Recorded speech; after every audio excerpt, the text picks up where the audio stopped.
하나님께 큰 영광이 된 줄 믿습니다. 오늘 하나님께서 저희들에게 주신 말씀은 마태복음 7장 13절부터 27절까지 말씀입니다. 제가 가지고 있는 신약성경 10조 마태복음 7장 13절부터 27절까지 말씀 한 절씩 교독하시겠습니다. 신약성경 마태복음 7장 13절부터 27절까지 말씀입니다. 다 찾으신 줄 알고 한 절씩 교독하시겠습니다. 13절 하나님의 말씀을 들으십시오. 좁은 문으로 들어가라. 멸망으로 인도하는 문은 크고 그 길이 넓어 그리로 들어가는 자가 많고 생명으로 인도하는 문은 좁고 길이 협착하여 찾는 자가 적음이라. 거짓 선지자들을 삼가라. 양의 옷을 입고 너희에게 나아오나 속에는 노략질하는 일이라. 그들의 열매로 그들을 알지니 가시나무에서 포도를 또는 엉겅퀴에서 무화과를 따겠느냐.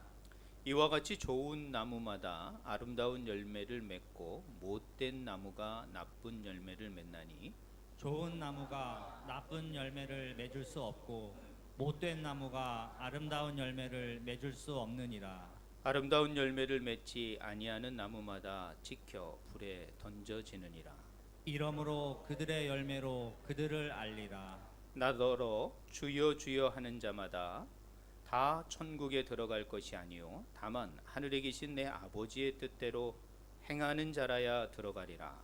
그날에 많은 사람이 나더러 이르되 주여 주여 우리가 주의 이름으로 선지자 노릇하며 주의 이름으로 귀신을 쫓아내며 주의 이름으로 많은 권능을 행하지 아니하였나이까 하리니. 그때 내가 그들에게 밝히 말하되 내가 너희를 도무지 알지 못하니 불법을 행하는 자들아 내게서 떠나가라 하리라.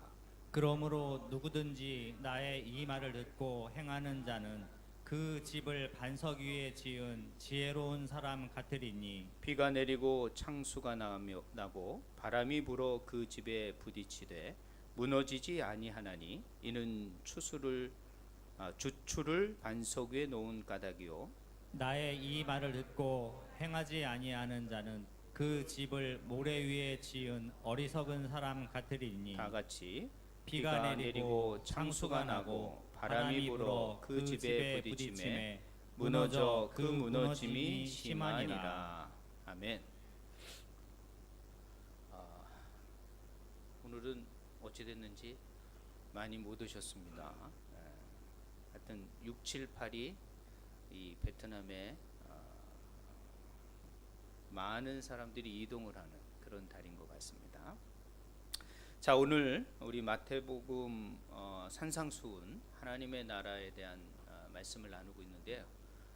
드디어 23번째 하고 있습니다. 1월부터 해서 지금 6월까지 23번째 마태복음 5장과 이 7장에 이르기까지 이 말씀을 한 절씩 또는 한 주제씩 나누면서 이 모든 것들이 하나님의 나라에 대한 방향을 가리키고 있다라는 주제로 지금 하나님의 말씀을 나누고 있는데요. 오늘은 산상수훈의 결론과 같은 본문입니다. 그러니까 이 산상수훈을 말하는 목적이 무엇이냐, 이것을 오늘 이 13절부터 27절은 우리들에게 말씀해 주는 것 같습니다. 자, 그럼 먼저 그동안 우리 나눴던 말씀을 복습 한번 해보겠습니다. 파워포인트 보면 하나님의 나라는 어떤 거냐면 우리가 그냥 죽으면 가는 나라가 아니라 이 나라는 하나님의 통치의 영역 속에 있는 것이다 라는 것이죠. 그렇기 때문에 여러분이 하나님의 나라를 소망한다는 것은 이 땅에서 현재적 하나님의 나라의 통치를, 하나님의 다스림을 받아가는 것, 그것이 하나님의 나라에 내가 들어갈 수 있고 또 하나님의 나라에 속한 자다라는 것을 말하는 거예요. 그렇기 때문에 하나님의 나라는 멀리 있는 게 아니라 지금 하나님의 통치와 다스림을 당하고 있는 것, 받고 살아가는 것, 이것이 내가 하나님의 나라, 천국의 삶을 살아가는 거다라는 개념이에요. 그러니까 이런 개념을 갖는 것, 이런 포괄적 개념을 갖는 것이 성경에서 말하는, 예수님이 말하는 하나님의 나라의 개념이라는 거예요. 그러니까 우리가 멀리 있는 하나님의 나라가 아니라 지금 내 삶 속에서 하나님의 나라를 나는 속한 자로서 살아가고 있는가? 하나님의 통치를 내가 지금 받고 있는가? 통치를 받으려면 뭐를 해야 돼요? 하나님의 뜻을 아셔야 됩니다. 하나님의 가치를 아셔야 돼요. 하나님이 원하는 것이 무엇인지를 알 때 우리는 그 통치를 받아가며 또 그 통치를 받는 백성이라고 할 수 있는 것이죠. 이 통치와 전혀 상관없는 삶을 사는 사람은 하나님의 나라의 백성이 아닙니다. 죄송하지만 교회 나온다고 백성이 될 수 없습니다. 여러분 착각하면 안 됩니다. 그럼 저는 다음 주부터 안 나올게요. 그럼 이제 본색이 드러나는 거죠. 나는 원래 이런 사람이었습니다. 이러는 거죠. 자, 그렇기 때문에 하나님 나라는 이중성이 있습니다. 그럼 이 개념을 이해하려면 눌러주시면 이중성이 있는데, 하나님의 나라는 현재성과 미래성을 가지고 있는 거예요. 자, 하나님의 나라는 우리는 늘 생각하기에 미래에만 있다라고 생각하는데 그게 아니라는 거죠. 하나님의 나라는 지금 현재에도 존재하고 있다라는 것이죠. 그래서 하나님의 내가 통치를 지금 받고 있고 하나님의 나라는 지금 현재에 있다라는 거예요. 그럼 이 현재와 미래는 떨어져 있느냐? 제가 늘 말하지만 이거는 반드시 연결되어 있다라는 것이에요. 하나님은 4차원에 계십니다. 이것은 공간과 시간의 제한을 받지 않는 분이에요. 그렇다면 하나님은 미래에 계시지만 이 현재에도 계시고 과거에도 계셨던 하나님이라는 거예요. 왜? 시간의 개념이 없으시니까. 하나님은 다 미래에도 계시고 현재에도 계시는 거죠. 그렇기 때문에 하나님의 나라는 이 현재와 미래가 연결되어 있는 거예요. 여러분이 지금 살고 있는 이 현재가 바로 미래가 된다는 거예요. 여러분이 지금 하나님의 통치를 받아간다면 여러분은 미래에 하나님의 통치를 받는 백성이 될 수 있습니다. 그 통치의 나라에 속하게 되는 거죠. 지금 하나님을 부인하게 되면 여러분 미래에도 그 하나님을 부인하는 삶으로 심판을 받게 되는 거예요. 그러니까 지금 어떻게 하느냐가 바로 미래를 결정할 수밖에 없다라는 것을 염두하셔야 돼요. 이것이 하나님의 나라의 이중성이에요. 그러니까 이것을 깨닫는다면 오늘의 삶이, 지금의 삶이 내 미래를 결정할 수 있는 마지막 기회라는 걸 생각한다면 함부로 살 수 없죠. 오늘을 소중하게, 오늘을 다른 거 다 잃어버려도 하나님의 나라는 소유하겠다, 이런 마음으로 살 수 있게 되는 것이죠. 자, 그럼 이 하나님 나라 구조를 한번 보겠습니다. 구조를 보면 이렇게 그려봤어요. 그래서 하나님의 나라는 원래 하늘에 있었습니다. 근데 이 하늘에 있는 하나님의 나라를 이 땅에 하나님께서 만드셨죠. 지구라는 곳에, 또 에덴이라는 곳에 그 하나님의 나라를 만드셔서 하나님의 나라를 구현하려고 했는데 그만 인간의 죄로 말미암아 그 하나님의 나라가 손상을 입게 됩니다. 그래서 이 하나님의 나라를 다시 회복하시기 위하여 하나님은 하나님의 택한 한 사람, 하나님의 구원의 백성 한 사람을 불러서, 아브라함을 불러서 이스라엘을 만드시고, 그 이스라엘을 통하여 하나님께서는 온 세상을 구원할 메시아 예수 그리스도를 우리에게 보내주신 거예요. 그래서 그분으로 말미암아 하나님의 나라가 이 땅에 새롭게 임하게 된 것이죠. 그리고 그 나라가 시작이 된 거예요.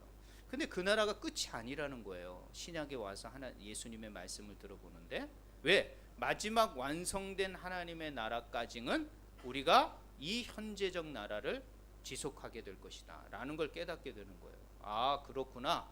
그럼 예수님의 오심부터 예수님이 다시 오실 때까지 이 현재적 하나님의 나라는 이 땅에도, 저 하늘에도 존재하겠구나. 그런데 마지막 예수 그리스도가 오시는 그 마지막 날에는 그 영광의 하늘에 있는 하나님의 나라가 이 땅으로 임재하게 되는 것이죠. 그리고 온 세상이 하나님의 나라로 다 포용되며 완성되는 하나님의 나라로 임하게 되는 것이죠. 그때가 바로 새 하늘과 새 땅을 이루는 마지막 종말의 때라는 것을 말하고 있는 거예요. 그래서 우리는 지금 그 미래적 하나님의 나라를 소망하며 현재적 하나님의 나라를 살아가고 있는 것이죠. 이런 이중성을 가진 나라가 바로 하나님의 나라다. 그러니까 우리가 바라봐야 할 나라는 지금 하나님의 통치를 받아가면서 우리의 시선은 저 종말을 향한 마지막 완성된 하나님의 나라를 바라보며 살아가야 된다. 우리의 소망은, 우리의 시선은, 우리의 마지막은 그 하나님의 나라, 완성된 하나님의 나라를 바라봐야 한다. 이게 바로 성경이 말하는 소망입니다. 소망.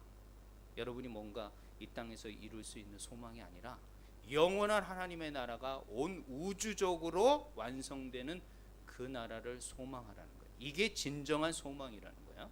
자, 이런 구조를 가지고 있다라는 것만, 성경적 구조라는 것을 이해하시면 됩니다. 자, 그러면 우리가 현재적 하나님의 나라를 살려면 어떻게 살아야 되냐는 거죠. 자, 그것을 오늘 예수님이 말씀하시는 5장과 7장의 내용이에요. 눌러주시면 세계관이라는 얘기를 제가 했습니다.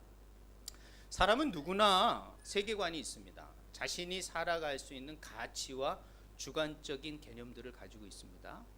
나라마다 다르고 사람마다 다르고 그 사람의 경험에 따라 그 세계관이 형성이 되지요. 그리고 그것은 신념으로 또 그 사람이 세상을 보는 또 어떤 모든 것을 볼 수 있는 틀이 됩니다. 그러나 하나님의 나라를 살아간다는 것은, 하나님의 나라를 소망한다는 것은 이 내 세계관이 아닌 하나님의 말씀, 하나님의 뜻인 이 성경이 우리의 세계관적으로 변화되어야 된다는 거예요. 그것이 우리 가운데 깨달아져야 된다는 것이죠. 그래서 제가 말씀드린 게 뭐냐면 안경이죠. 안경이 끼워져야 되는 거예요. 우리 원래 눈에서 안경을 딱 끼우면서 세상을 볼 수 있는 관점이 달라지는 거죠.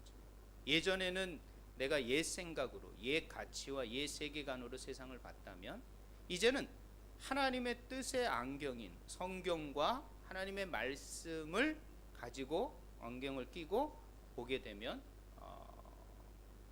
다르게 보여지는 거죠. 그리고 세상을 살아가는 방법이 달라질 수밖에 없죠. 이것을 성경은 새 삶이라 그럽니다. 새 사람이라 그래요.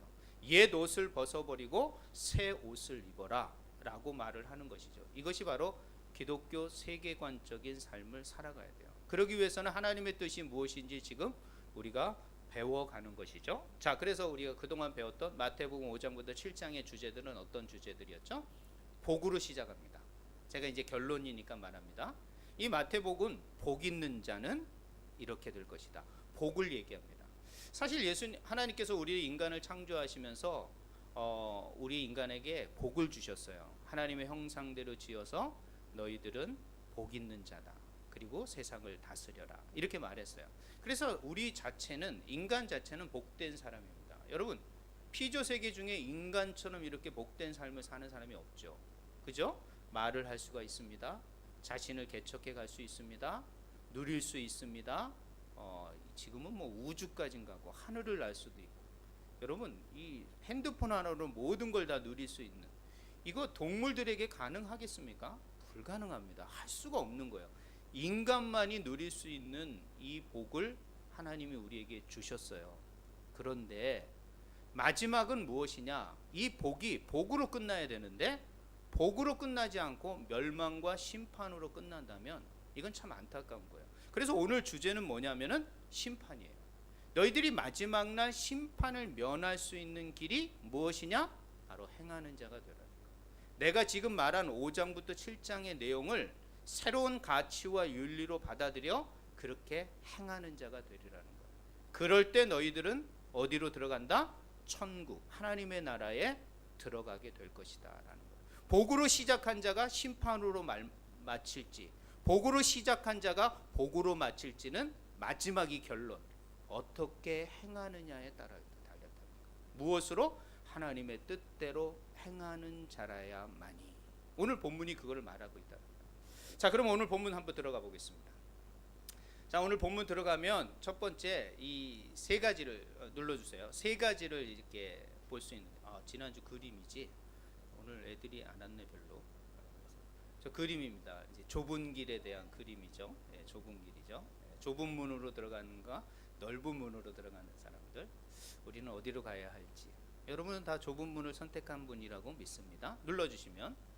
자, 그러면 지난주에 우리가 말씀을 나눴던 이 좁은 문에 대해서 한번 생각해 보겠습니다. 이 좁은 문, 좁은 길. 자, 이 문은 13장부터 27장의 구조부터 먼저 말씀드리겠네요. 자, 여기는 뭐냐면 좁은 문과 좁은 길, 넓은 길 이렇게 두 가지로 비교했죠. 두 번째는 15절부터 20절은 나무와 열매에 대해서 말을 합니다. 즉 아름다운 열매가 있는 나무와 나쁜 열매를 가진 나무, 이거 두 가지를 이렇게 비교를 합니다. 그 다음에 중간에는 어떤 거냐면 두 종류의 제자예요. 즉 주의 뜻대로 행하는 자와 행하지 않는 자, 이렇게 비교합니다. 그리고 마지막에는 지혜로운 건축자와 어리석은 건축자, 이렇게 비교를 하면서 과연 무엇이 하나님의 뜻대로 또 하나님의 백성으로 사는 길인지를 말씀해 주시는 거죠. 자, 눌러주시면 지난주에 나눴던 세 가지 질문, 내가 오늘 왜 이렇게 정리를 하다 보니까 그런 것 같아요. 세 가지 질문을 오늘은 던지면서 하겠습니다. 첫 번째는 여러분들은 그 문으로 들어갔습니까? 그 길에 있습니까? 이것에 대해서 여러분이 답변을 해주셔야 됩니다. 두 번째는 여러분은 참된 변화가 있습니까? 아름다운 열매를 맺고 있습니까? 이런 질문에 대한 답이 오늘 본문입니다. 그 다음에 여러분은 어떻게 인생을 건축하고 있습니까? 어떤 인생의 건축자로 살아가고 있습니까? 라는 질문이에요. 이 질문에 성경은 어떻게 답하는 건지, 그리고 여러분의 인생은 이것에 어떤 답을 가지고 계시는지 제가 전하는 말씀을 생각하면서 한번 나눠보도록 하겠습니다. 자, 시간이 없으니까 빨리 넘어가겠습니다. 눌러주시면 먼저 이제 좁은 문입니다. 좁은 문으로 들어가십니까? 또 그 길에 있습니까?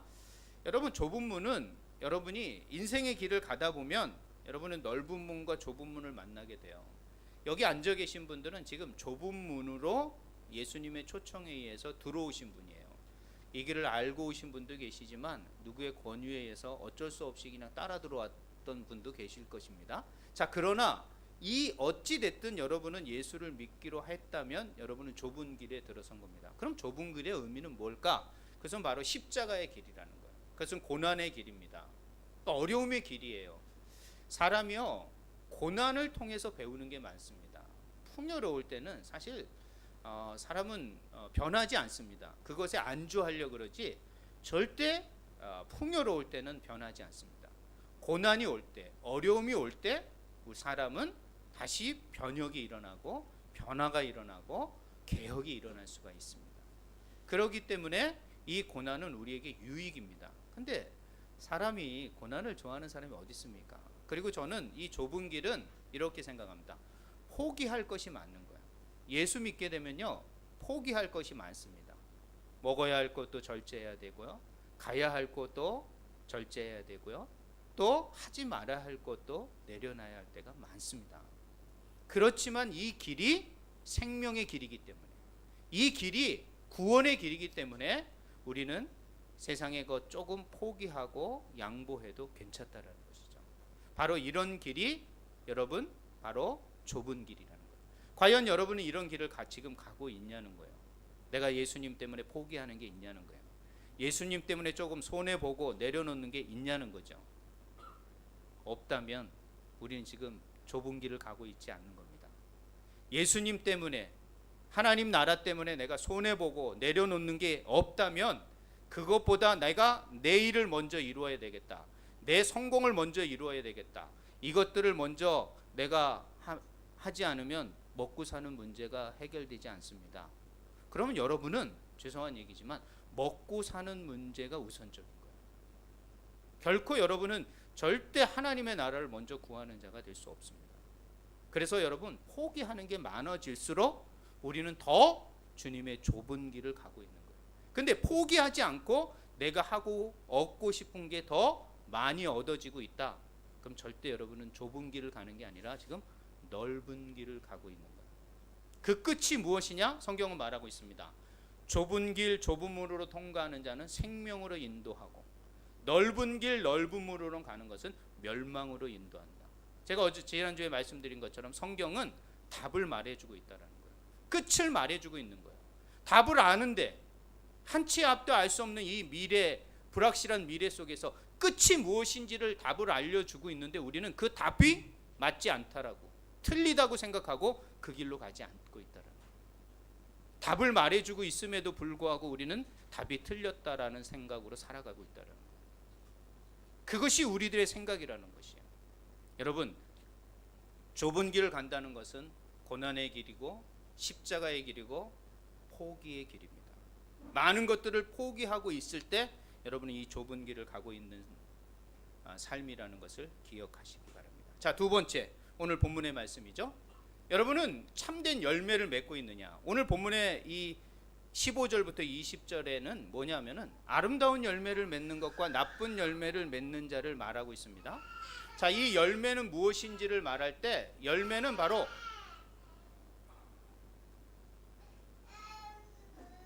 목소리가 상당히 큽니다. 찬양자가 될지 설교자가 될지 기대가 됩니다. 자, 내 목소리보다 커서 잠깐 멈췄습니다. 자, 저는 이 열매를 변화라고 하고 싶어요. 과연 여러분은 변화하고 있냐는 거예요. 예수를 믿고 살아가는데 그 사람에게 열매가 있다, 열매가 없다라는 말은 변화가 있느냐, 변화가 없느냐라는 말이에요. 예수님은요, 이런 영적인 원리를 얘기할 때요, 예수님은 꼭 자연의 이치를 통해서 말씀하시더라고요. 이 피조세계의 이치를 통해서 예수님은 보이지 않는 영적 세계를 말씀하고 있는 것 같더라고요. 그러므로 여러분은 영적인 이치를 깨달을 수 있게 되어 있습니다. 자연을 잘 살펴보면 영적인 이치를 깨달을 수 있는 원리와 법칙을 거기다 숨겨 두셨는데 우리는 자꾸 영적인 이치를 모른다고 생각을 하는 거예요. 절대 그렇지 않습니다. 우리가 피조 세계를 보면서 어렴풋이 하나님을 생각할 수 있듯이, 발견할 수 있듯이 우리는 이 자연의 이치를 통해서 영적인 이치를 분명히 깨달을 수 있다라고 말하고 있습니다. 왜냐하면 예수님이 지금 이 이치를 말하면서 영적인 원리를 말하고 있기 때문이에요. 자, 그렇기 때문에 이 나무를 비유하는데 이 나무에는 두 개가 있다고 저는 생각합니다. 뿌리와 열매입니다. 자, 그런데 이 뿌리는 눈에 보이지 않지요. 여러분, 믿음이라는 건 눈에 보이지 않습니다. 이 믿음으로 구원받는 게 맞습니다. 나무에게 뿌리가 없다는 것은 생명이 없는 겁니다. 그건 죽은 나무일 수밖에 없다는 거예요.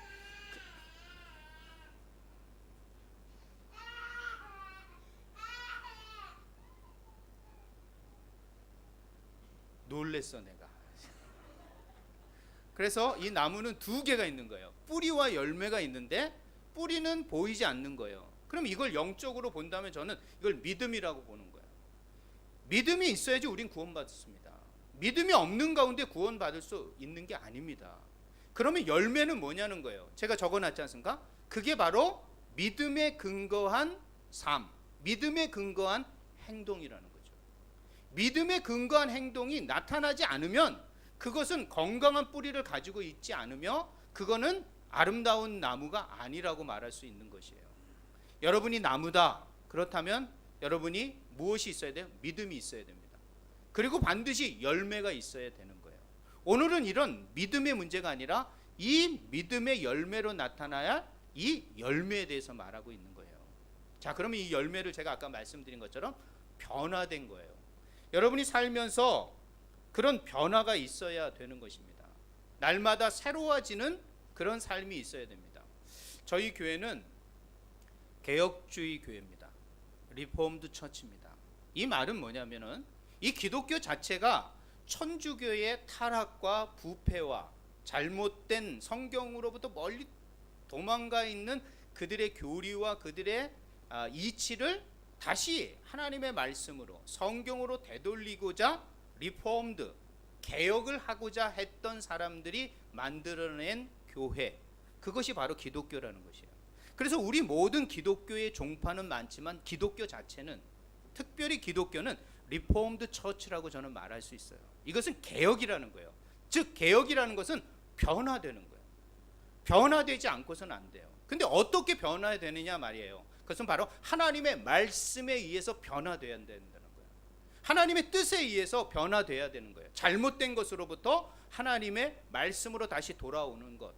그렇기 때문에 여러분에게 열매가 있냐 없냐는 여러분이 뭔가 세상에서 성공했느냐, 무엇을 남겼느냐, 무엇을 했느냐가 아니라 여러분의 삶 가운데 옛 사람이 새로운 삶으로 삶의 변혁과 개혁이 일어나고 있느냐라는 것을 묻고 있는 거예요. 과연 여러분은 하나님의 말씀을 듣고 하루하루 여러분이 새롭게 개혁되어지고 어제보다는 나은 오늘의 삶을 지금 살아가고 있냐는 거예요. 그렇게 있지 않다면 여러분 열매가 없는 거예요. 무슨 멋진 집을 지고 멋진 어떤 사역의 열매를 맺히고 멋진 넓은 아파트에 살고 무슨 성공을 하고 회사가 커지고 이게 열매가 아니라는 거예요. 우린 열매를 자꾸 이따위로 생각을 하는 거예요. 그건 열매가 될 수가 없는 거예요. 진짜 열매는 그 속에서 하나님 앞에 영광 돌리고 있는지, 주의 말씀이 나를 지배하고 있는지, 주의 말씀으로 내가 어제보다는 더 성숙과 성장으로 나아가는 변화의 삶을 살고 있는지, 이것이 열매라는 거예요. 이런 열매가 과연 있겠냐는 거예요. 그럼 여러분 우리가 그걸 잘 몰라요. 그럴 때는 어떻게 돼요? 남이 여러분들을 보고 있는 거예요. 아, 저 열매 좋네. 야, 어떻게 저렇게 살 수 있을까? 정말 저 사람은 정말 아름다운 열매를 맺어가는 삶을 살고 있구나. 이렇게 생각하는 거예요. 여러분의 가치가 그냥 눈에 보이는 거, 성공하는 거, 외형적인 것이 열매라고 생각한다면 그것이 열매라고 생각하고 성공이라고 생각해요. 그게 아니라는 거예요. 그게 아니고 그 내적인 성숙과 성장을 통하여 내 삶이 풍요로워지고 내 삶이 아름다워지는 것, 맛깔나는 삶을 사는 것, 이것이 열매라는 거예요. 과연 이런 열매가 여러분 가운데 있냐는 거예요. 제가 베트남의 과일은 다 괜찮은데 안타까운 과일이 하나 있습니다. 그것은 딸기예요. 아니, 우리나라 딸기는 그렇게 맛있는데 왜 달라 딸기는 그렇게 맛이 없는지. 내가 15년을 기다렸어. 15년을 기다렸는데 품종 관리가 개량이 안 되는 거야. 이거 왜 그러는지 모르겠어요. 그 맛에 베트남 사람들이 이제 중독이 됐든지 아니면 내가 그냥 바꿔야 되는지 이렇게 생각하는데, 아무튼 이 딸기만큼은 변하지 않는 것 같아요. 다른 열매들은 많이 좋아지고 있는 것 같아요. 근데 이 딸기, 여러분 품종 개량이 돼야 돼요. 새롭게 맛을 내야 되고요, 새롭게 좋은 맛이 나오고요, 정말 이 딸기의 그 본연의 예쁜 맛이래, 좋은 맛이 딱 달짝지근 맛이 나야 되는데 그런 게 안 되는 거예요. 우리의 삶도 마찬가지예요. 여러분의 열매가 점점 딱딱해지고 쓰고 막 그냥 시고 막 이런 맛으로 여러분이 살아간다면 여러분은 인생에 주님으로 인하여 아름다운 열매를 맺지 못하고 살아가는 거예요. 여러분, 열매라는 건 어제보다는 올해가 조금, 작년보다는 올해가 좀 더 맛있는 열매를 맺추는 나무가 되지 않겠습니까? 그런데 작년에는 열심히 좋은 열매를 맺었다가 올해는 맛깔스럽지 않은 열매를 맺은다면 이게 과연 내가 성숙과 성장과 좋은 열매를 맺어가고 있냐는 거예요. 그러지 못하고 있다는 것이에요. 그렇기 때문에 여러분, 이 열매를 통하여 그 삶은 새롭게 날마다 개혁되어져 가야 된다는 삶을 기억을 하셔야 돼요. 그리고 또 하나, 이 본문을 15절을 보면 거짓 선지자를 구별하는 방법이 있어요. 이것이 열매라고 말하고 있어요. 요즘 이단과 사이비들이 많지 않습니까? 근데 사람들은 어떤 이적적인 신비적인 기적이 일어나면 사람들은 그것에 쏠리게 돼 있어요. 이것이 인간이 영적인 존재이기 때문에 그래요. 그 사람의 삶은 둘째 쳐놓고 그 현상과 그 나타나는 결과에 따라서 사람들이 거기에 쏠려요. 자, 그러나 그 쏠릴 때 그 사람이 진정 하나님의 거룩한 선지자인지 그렇지 않은 사람인지를 구분하는 건 반드시 열매를 보면 알아요. 그 사람의 삶이 과연 아름다운 열매, 아름다운 개혁과 변화가 일어나는 삶인가, 그런 성숙의 삶으로 나가고 있는가, 겸손의 삶으로 나가고 있는가, 예수님을 닮아가는 삶으로 나가고 있느냐는 열매예요. 근데 생각해 보시죠. 이 열매를 어떻게 할까요? 생각해 보시죠. 여러분, 계절이 변하고 때가 되면요, 반드시 어떤 나무든 열매를 맺게 돼 있습니다. 좋은 열매를 맺든 나쁜 열매를 맺든 반드시 하나님께서는 때가 되면 열매를 맺게 피조 세계를 만들어 놨어요. 그렇기 때문에 조금만 기다려서 그 사람의 열매를 보는 거예요. 열매를 보면 그 사람이 진짜인지 가짜인지를 알게 되는 거예요. 여러분 꼭 열매로 여러분을 증명해 내셔야 되고, 열매로 사람을 판단하십시오. 그 맛깔나는 열매가 있는지 없는지, 그것이 바로 오늘 하나님의 나라를 살아가는 우리에게 요구하는 변화하여라, 개혁되어져라, 날마다 주의 말씀으로 개혁되어지라고 말씀하고 있는 거죠. 자, 세 번째는 무엇일까요? 자, 세 번째는 여러분들은 어떤 인생의 건축을 하고 있느냐라는 거예요. 자, 그러면서 여기에 본문의 24절과 27절의 말씀은 그 기초에 대해서 얘기를 합니다. 기초. 저는 건축에 상당히 관심이 많습니다. 아마 제가 신학을 하지 않았으면 건축을 하지 않았겠는가 생각을 해봅니다. 그래서 두 자녀를 건축학과에 보내기도 했던 것 같아요. 제가 은근한 압력이 있긴 했지만 아무튼 건축에 관심이 있습니다. 자, 이 건축에서 가장 중요한 것은 우리가 이러죠. 인테리어입니다.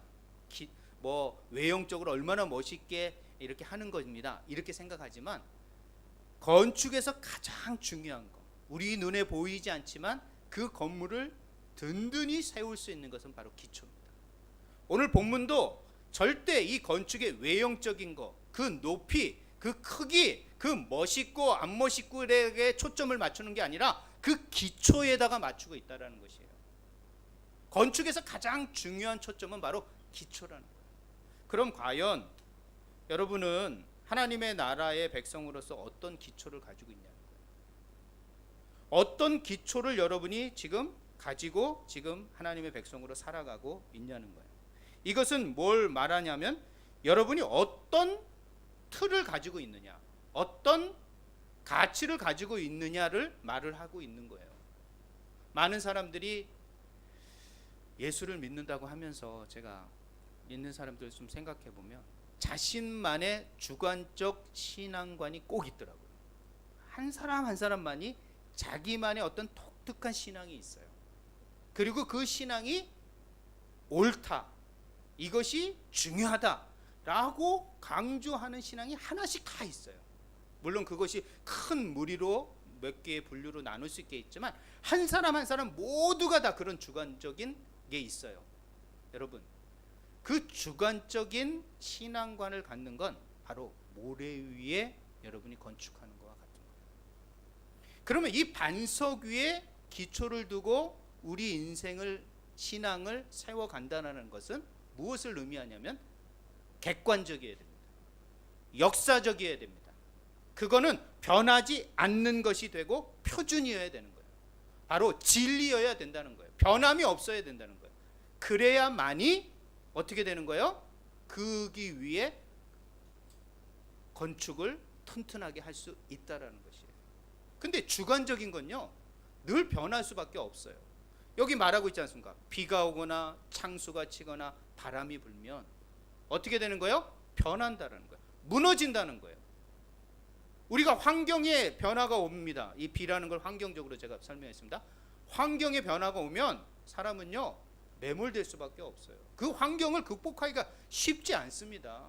영적인 도전과 시험, 여러분 그거 이기기 쉽지 않습니다. 심리적, 감정적 도전이 오거나 변화가 올 때요, 우리는 우리의 신앙도 책임 못 질 수 있습니다. 이런 거 올 때 어떻게 주관적인 신앙이 바른 인생의 건축을 할 수 있겠냐는 거예요. 할 수 없다라는 거예요. 그렇기 때문에 여러분의 기준, 기초는 무엇이 되어야 되냐면 역사적이어야 되고 객관적이어야 되고 표준적인 게 돼야 돼요. 그것이 바로 하나님의 말씀이라는 거예요. 그게 바로 예수 그리스도라는 거예요. 그것에 여러분의 기초를 두어야만이 거기 위에 짓는 집은 어떤 환경적 변화와 영적인 변화와 심리적 변화와 여러 가지 시험과 환란이 와도 흔들리지 않을 수 있다는 것이에요.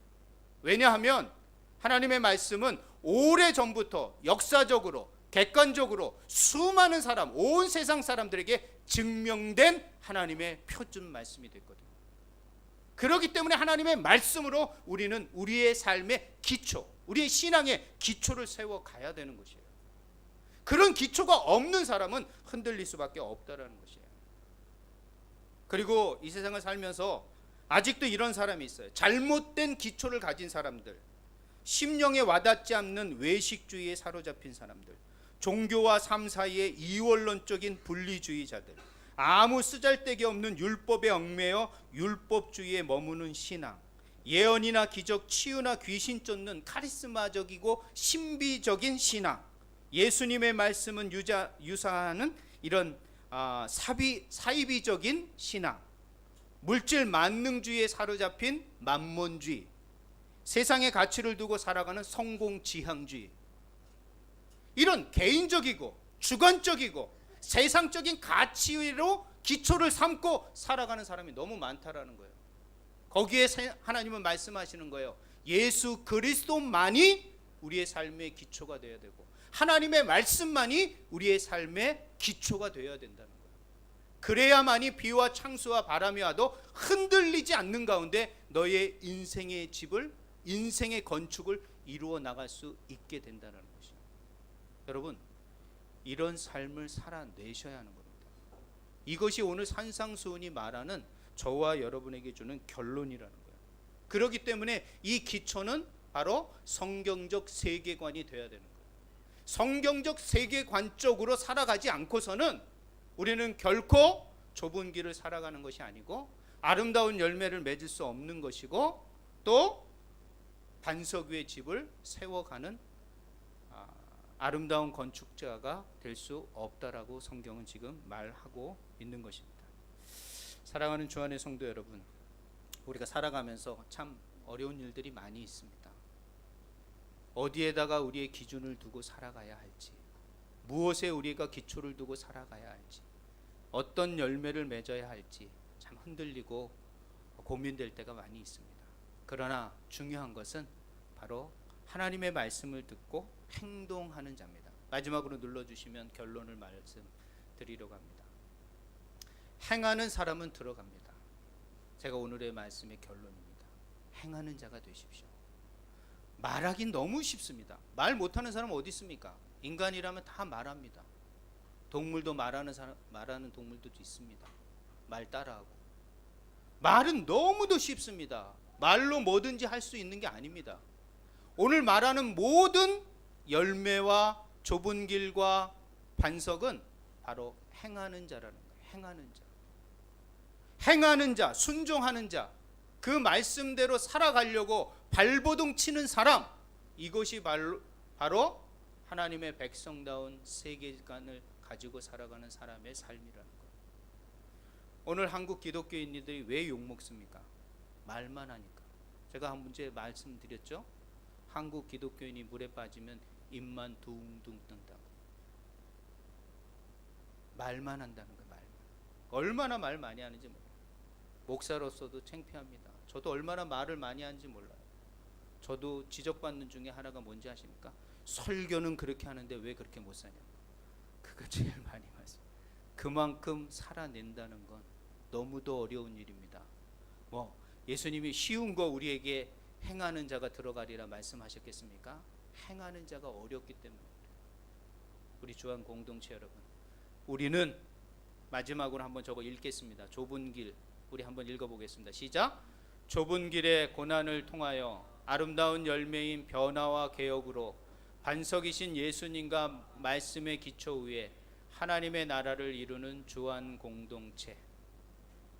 오늘 말씀을 생각하면서 저는 좁은 길은 고난의 길이고 이 열매는 우리의 변화와 개혁을 이루는 삶이라는 것을 깨닫고 반석이신 예수님과 말씀의 기초 위에 여러분의 인생의 신앙의 집들을 지어 가셔서 그 하나님의 나라를 이루는 우리 주한 공동체가 되셨으면 좋겠습니다. 실천하는 믿음이 필요할 때입니다. 특별히 선교지에서는요, 더 실천하는 믿음이 필요하다는 것을 기억하시고 여러분 중 우리 교회가 지금 사람이 없어서 많이 부족합니다. 일당백이 돼야 합니다. 일당백이. 그러지 않고서는 우리 교회가 주님의 일을 할 수가 없습니다. 여러분 꼭 행동하는 그리스도인으로서 열매를 맺고 그 하나님의 말씀에 순종하여 하나님의 나라를 이루어가는 우리 주한 공동체가 다 되시길 주님의 이름으로 부탁드립니다. 기도하겠습니다. 하나님 감사합니다. 오늘도 주의 말씀 앞에 섰습니다. 주의 말씀을 듣고 나아가서 순종하는 삶을 살아낼 수 있게 하시고 행동하는 그리스도인들이 되게 하여 주시옵소서. 좁은 길을 통하여 고난이 오지만 주의 말씀의 터 위에 하나님 단단히 기초를 두고 변화와 개혁 앞에 하나님 멈추지 않고 머뭇거리지 않고 우리가 하나님의 나라를 이루어가는 우리 주 안의 모든 공동체들이 되게 하여 주시옵소서. 열정이 사라지는 시대가 됐습니다. 꿈을 잃어버리는 시대가 됐습니다. 비전을 꾸지 못하는 시대가 되었습니다. 다시 한번 주님, 우리 가운데 새로운 열정과 뜨거움을 우리 가슴 속에, 우리의 마음 속에, 우리의 신앙 속에 덧입혀 주시옵소서. 그래서 머뭇거려 말만 하는 자가 아니라 일어나 행하는 자로서 하나님의 나라를 소망하며 이 땅을 넉넉히 승리해 갈 수 있는 우리 모든 주 안의 성도들이 되게 하여 주시옵소서. 모든 이런 결단과 결심이 있을 줄 믿고 한 주간도 이런 삶을 살아낼 수 있는 우리 모든 주 안의 성도들이 되게 하실 줄 믿고 감사드리며 예수님의 이름으로 기도했습니다. 아멘. 찬송가 50장을 불러 준비하신 예물 하나님 앞에 드리도록 하겠습니다.